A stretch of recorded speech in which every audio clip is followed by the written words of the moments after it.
बिस्मिल्लाहिर्रहमानिर्रहीम, अस्सलाम वालेकुम। पोस्ट 7 के प्लेटफॉर्म से मैं हूं अजहर न्याजी और मैं हूँ रोशानी बतूल। नाजरीन, जैसा कि आप जानते हैं कोविड-19 की वजह से पूरी दुनिया जो है इंतहाई बुरी तरह अनसर्टिनिटी के शिकार हो चुकी है। जैसा कि आप जानते हैं कि हर तबका बुरी तरह से मुतासर हो रहा है और लोगों की ज़िंदगी जो है मुंजमद होकर रह गई है। इसी पर मज़ीद आगे बात करेंगी रोशान बतूल। कोविड-19 की इसी सिचुएशन पर बात करने के लिए हमारे साथ जो पैनल है मैं उसका तारुफ करवा देती हूँ। हमारे साथ मौजूद है मैम नौशाबा जमान साहिबा, जो कि तालीमी इदारे चलाने का वसी तजुर्बा रखती हैं, और हमारे साथ मौजूद है सर शोएब अहमद साहिब, जो कि माहिर नफ्सियात और माहिर तालीम हैं। इसके अलावा हमारे साथ मौजूद हैं नौजवान स्कॉलर तहसीन रज़ा साहिब। मेरा पहला सवाल जनाब शोएब अहमद साहब से है, जो कि जैसा कि बताया इन्होंने कि एजुकेशन में एक वसी तजर्बा रखते हैं और हमारे नफ्सियात भी हैं। तो सर आप ये बताएं कि इस कोरोना वायरस की सिचुएशन में हमारा तालीमी निज़ाम, एजुकेशन सेक्टर जो है बहुत बदहाली का शिकार है, सारे इदारे बंद हो चुके हैं। तो बच्चों का ये जो तालीमी बुरहान इस टाइम पे बढ़ता जा रहा है, इस चीज़ से हम कैसे निकल सकते हैं? Thank you very much. आपने बहुत अच्छा सवाल पूछा।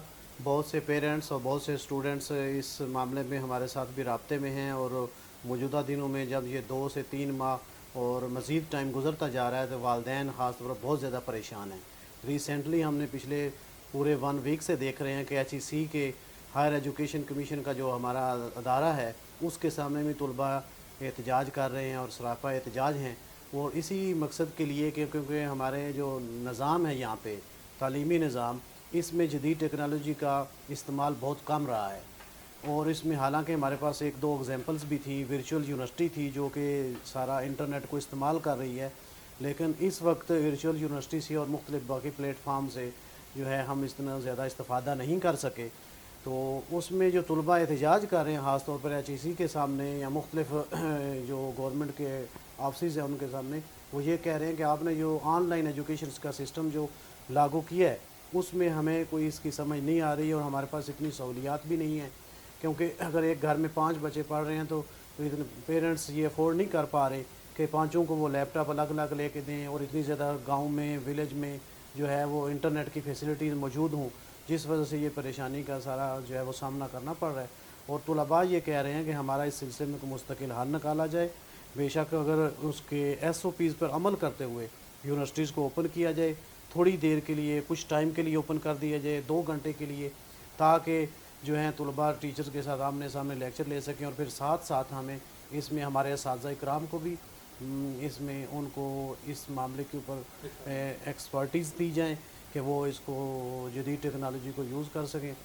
अभी बहुत से असातिज़ा इकराम ऐसे हैं जिन्होंने पहली दफ़ा ये स्काइप है, जो व्हाट्सएप है, और इसके अलावा जूम की एप्लीकेशन को वो उन्होंने पहली दफ़ा सुन रही, और उनको इस चीज़ की समझ नहीं आ रही, चूँकि हमारे पास ये जदीद टेक्नोलॉजी का असूल नहीं रहा। इस वजह से इस मामले पे गवर्नमेंट को और एजुकेशन डिपार्टमेंट के जो हैं आला हुकाम हैं उनको इस मामले के ऊपर गौर करना चाहिए और कुछ ना कुछ इसका हल निकालना चाहिए। बिल्कुल दुरुस्त फरमाया। शाबाश जमान साहिबा, मेरा सवाल आपसे है कि आप मुझे ये बताएं कि लोग क्यों कोरोना की हकीकत को मानने पर तैयार नहीं और क्यों गैर जिम्मेदारी का मुजाहरा कर रहे हैं। बिस्मिल्लाहिर्रहमानिर्रहीम, अस्सलाम वालेकुम।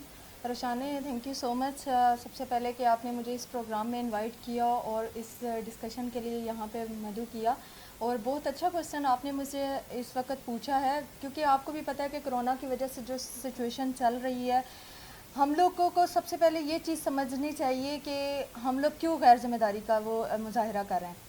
इसमें सबसे पहले मैं माजरत के साथ ये बात कहना चाहूँगी कि जिसके ऊपर बीतती है ना वही इंसान बेहतर बता सकता है। जो इस सिचुएशन से जाता है, निकलता है, क्या हालात हैं आपके बेहतर आपको पता है। आपको भी पता होगा कि जैसे कि मॉर्निंग शो की एंकर हैं, वो होस्ट हैं निदा यासिर, उन्होंने पिछले दिनों हम लोगों ने उनका प्रोग्राम देख रहे थे, उन्होंने कुछ, वो भी कोरोना की पेशेंट रह चुकी हैं, उन्होंने कुछ डिस्कशन की और हमें बताया कि मैं किन किन हालात से गुजरी हूँ, किन किन लोगों ने मुझे क्या क्या कहा, किन किन लोगों ने मुझे दुआएं भेजी, किन किन लोगों ने क्या क्या कहा। ये सारी सिचुएशन को मद्देनज़र रखते हुए हमें सिर्फ एक चीज़ कहनी है कि आया खुदारा कि इस चीज़ को मजाक ना समझें, ये खुदा की तरफ से भी समझ लें कि एक अल्लाह की तरफ से हमारे ऊपर अजाब है, एक आजमाइश है, जिसको समझ के हमने आगे चलना है और इसमें हौसले के साथ और उसका मुजाहरा करना है कि ये नहीं है कि अब हम लोग, अगर हुकूमत हमें कह रही है कि जी एहतियाती तदाबीर करें, मास्क लगाएं, हैंड मतलब वॉश करें, सैनिटाइज़र यूज़ करें, वो कुछ ना कुछ सोच के ही कह रहे हैं। अगर ये मर्ज़ जिस इंसान को लगता है वो बेहतर बता सकता है, जैसे मेरी पिछली स्टूडेंट लॉ की भी है, वो कहती है पहले मैं भी इस सिचुएशन को, इस सारे को ड्रामा समझती थी, लेकिन मेरे चाचू को हुआ है, मैं जब उनकी कंडीशन देखती हूँ तो मुझे इस बारे में महसूस होता है कि वाकई में ये मजाक नहीं है, ये एक बहुत गंदी वबा है। जो बंदा इसको फेस करता है या जो इसके साथ लड़ता है वो उसको बेहतर बता सकता है। तन्हाई में रहना आसान नहीं होता, एक इंसान तन्हाई में रह रहा है या गैदरिंग में रहता है, बहुत फ़र्क होता है। जब वो इस तन्हाई में रहेगा, इस बीमारी के साथ लड़ेगा, तो उसे ज़िंदगी और मौत का फ़र्क नज़र आएगा कि ज़िंदगी क्या है और मौत क्या है, फिर वो इसकी सिचुएशन बताएगा।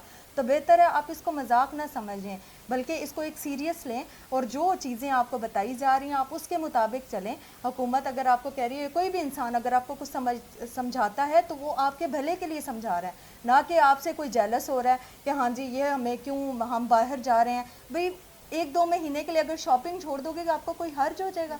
अगर आप कुछ बाहर चीज़ें लेने के लिए जाते हैं, मजबूरी के तहत जाते हैं, वो एक अलग इशू है। फिर भी घर आएँ, अपने आप को सबसे पहले कपड़े उतार के ज़ाहिरी सी बात है गुस्ल करें, फिर अपनी फैमिली में बैठे, बच्चे हैं, सेंसिटिव हैं, जो 50 से अबव हैं, अगर घर में आपके जैसे बुज़ुर्ग हैं, आप उनको मौत के मुंह में उतारना चाहते हैं। आपको ये वक्त तो मिल सकता है, लेकिन आने वाला वक्त क्या लेकर आएगा इसके बारे में किसी को नहीं पता। बेहतर है आज का वक्त अच्छा गुजार लें, कल के लिए बेहतर होगी। तो बेहतर है इस चीज़ों को समझें और इस वक्त को गुजारने की कोशिश करें हौसले के साथ, सब्र के साथ, और जो चीज़ें आपको बताई जा रही हैं उस पर अमल भी करें। जी बिल्कुल ठीक बताया नौशाबा ज़मान साहब आपने। अच्छा, मेरा अगला सवाल तस्नीम रज़ा साहब आपसे है कि अगर मज़ीद हालात इसी तरह रहे और सिचुएशन यूँ ही चलती रही तो आखिर कब तक हम इस सिचुएशन को फेस करेंगे और इसमें हुकूमत की क्या ज़िम्मेदारी होगी, क्योंकि बच्चों का मुस्तकबिल मतलब तबाही की तरफ जो है बढ़ता जा रहा है। तो आप इस पर क्या कहना चाहेंगे? Thank you so much Azhar Niazi साहब और रोशान बतूल साहबा कि आपने मुझे यहाँ पे बुलाया और इस मामले पर बात करने का मौका दिया। होता यह है कि जो हमारे पास एक्स्ट्रा ऑर्डिनरी सिचुएशन होती हैं तो वो हमसे कुछ एक्स्ट्रा ऑर्डिनरी डिमांड करते हैं, हमें उसी हिसाब से भी चलना चाहिए।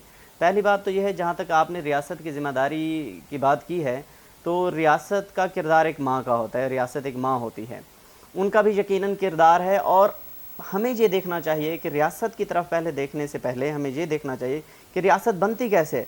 एज ए होल जितने भी हम लोग हैं, हम ही रियासत हैं, हम ही इस रियासत का हिस्सा हैं और फिर हम ही में से लोग मुंतखब होते हैं और हुकूमत चलाते हैं, हम हमारे ऊपर करते हैं। तो यहाँ पे जो रोल है वो रियासत से ज़्यादा इंडिविजुअल पर्सन का है।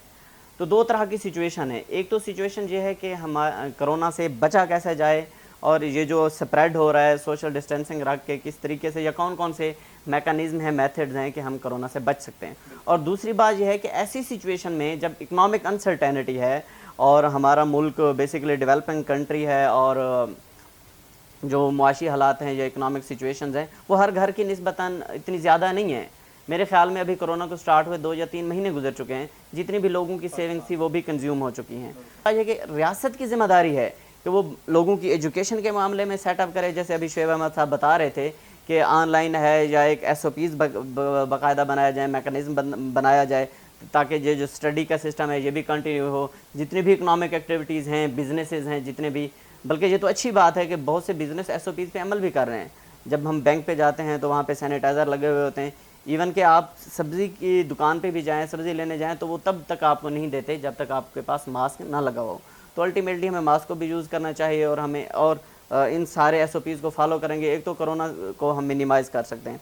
दूसरी बात है कि रियासत को चाहिए जो लोग बेरोज़गार हो गए हैं, जिनका रोज़गार चला गया, उनको for the short period of time उनको फैसिलिटेट करे, उनको फंड्स दे और उनको अगर फ्री नहीं दे सकते, फ्री जो उनकी एड नहीं कर सकते, तो उनको शॉर्ट टर्म लोन्स दें ताकि वो अपना जो भी इकनॉमिक सेटअप है, जो भी उनका रोज़गार है, जो भी घर के मामलात हैं उनको चला सकें। Thank you. बिल्कुल सही बताया था तस्नीम साहब आपने, लेकिन जहाँ थोड़ा मैं ऐड करूँ, जैसे बरतानिया के एक न्यूज़पेपर में आया था कि उन्होंने एक रिपोर्ट दी थी कि दिसंबर तक जो है केसेस जो हैं 1 करोड़ से ऊपर चले जाएंगे पाकिस्तान में, और हो सकता है कि पेशेंट्स जो डेथ केसेस का रेट है वो भी बहुत बढ़ जाएगा, लाखों में चले जाएगा। तो इस पर कुछ आप कहना चाहेंगे? क्या नहीं, वो किस हद तक आप देखते हैं? वो तो मैं भी रिपोर्ट पढ़ रहा था और कह रहे थे कि पर डे 80,000 पीपल जो पाकिस्तान में मर जाएंगे और 1 करोड़ लोग उसका शिकार हो जाएंगे। फिर मैं डिफरेंट एक्सपर्ट की सुन रहा था, उसके ऊपर एनालिसिस सुन रहा था, تو جتنے بھی ایکسپرٹس ہیں مین سٹریم میڈیا میں تو وہ یہ کہہ رہے تھے کہ اس کا حقیقت سے کوئی تعلق نہیں ہے. ایک ہوگا کہ یہ ایمرج ہوگا، کرونا ایمرج ہوگا، لیکن اس حد تک نہیں ہوگا کہ خدا نخواستہ 80,000 لوگ تک پر ڈے مر جائیں یا 1 کروڑ لوگ اس کا شکار ہو جائیں. لیکن دیکھیں اگر بے احتیاطی ہم کرتے رہے تو پھر کچھ بھی ہو سکتا ہے. اگر ہم احتیاط کا دامن نہیں چھوڑیں گے تو یقیناً اتنی تک نوبت نہیں آئے گی. اچھا بالکل، میرا اگلا سوال شعیب صاحب آپ سے ہے کہ آپ جیسے ایک ادارے کے ہیڈ ہیں، ایک ادارے کو اچھے تعلیمی ادارے کو چلا رہے ہیں، تو آپ کیا دیکھتے ہیں اپنے ادارے کے لیے فیوچر میں کہ کیا ایس او پیز اور کیا طریقہ کار، مطلب کیونکہ بچوں کا ٹائم بہت زیادہ ویسٹ ہو رہا ہے، تو آپ اپنے ادارے کے لحاظ سے کیا ایڈ کرنا چاہیں گے اور گورنمنٹ آف پاکستان کو کیا میسیج دینا چاہیں گے؟ اس میں ایسی بات ہے کہ اس میں مختلف ایجوکیشن انسٹیٹیوشنز کی جو پرائیویٹ ایجوکیشن ایسوسیشنز ہیں ان کے بھی مختلف اجلاس ہوئے ہیں، میٹنگز ہوئی ہیں. گورنمنٹ کے جو آفیشیلز ہیں ان کے ساتھ بھی ہماری بات ہوئی ہے. تو وہ جو ہیں وہ یہی کہہ رہے ہیں کہ ابھی ہمیں ایس او پی پر عمل کرنا ہوگا اور تعلیمی ادارے کسی صورت بھی اوپن نہیں کرنے ہوں گے. لیکن کچھ اداروں نے ہائی کورٹ میں بھی ریسنٹلی، ابھی 2-3 دن پہلے کی بات ہے، اسلام آباد ہائی کورٹ میں ریٹ کی داخل کی اور جج صاحب نے کہا کہ یہ ریاست کا کام ہے کہ اس کو اوپن کرنا ہے یا نہیں کرنا. اس کے لیے اداروں کے اپنے کچھ مسائل بھی ہیں، بہت زیادہ ان کے رینٹ کے ایشوز ہیں، ٹیچرز کی سیلریز کے ایشوز ہیں. اس کے بارے میں بھی حکومت کو تھوڑا غور کرنا چاہیے کہ ان کے کوئی فائنینشلی لون کی ایسی کوئی اسکیم بنائے کہ ان کو سہولت ہو کہ وہ اپنی رینٹ کی ادائیگی کر سکیں، ٹیچرز کی سیلریز ادا کر سکیں. اور بے شک ٹائم مزید وہ لیتے ہیں، 2 ماہ 3 ماہ 4 ماہ 5 ماہ، لوگوں کی اور بچوں کی زندگی سے اہم کوئی چیز نہیں. تو ہمیں اس پہ عمل کرنا چاہیے اور گورنمنٹ کی جو ایس او پیز ہیں اس پر بھی عمل کرنا چاہیے اور مل جل کے اس کا کوئی مستقل حل نکالنا چاہیے. Thank you.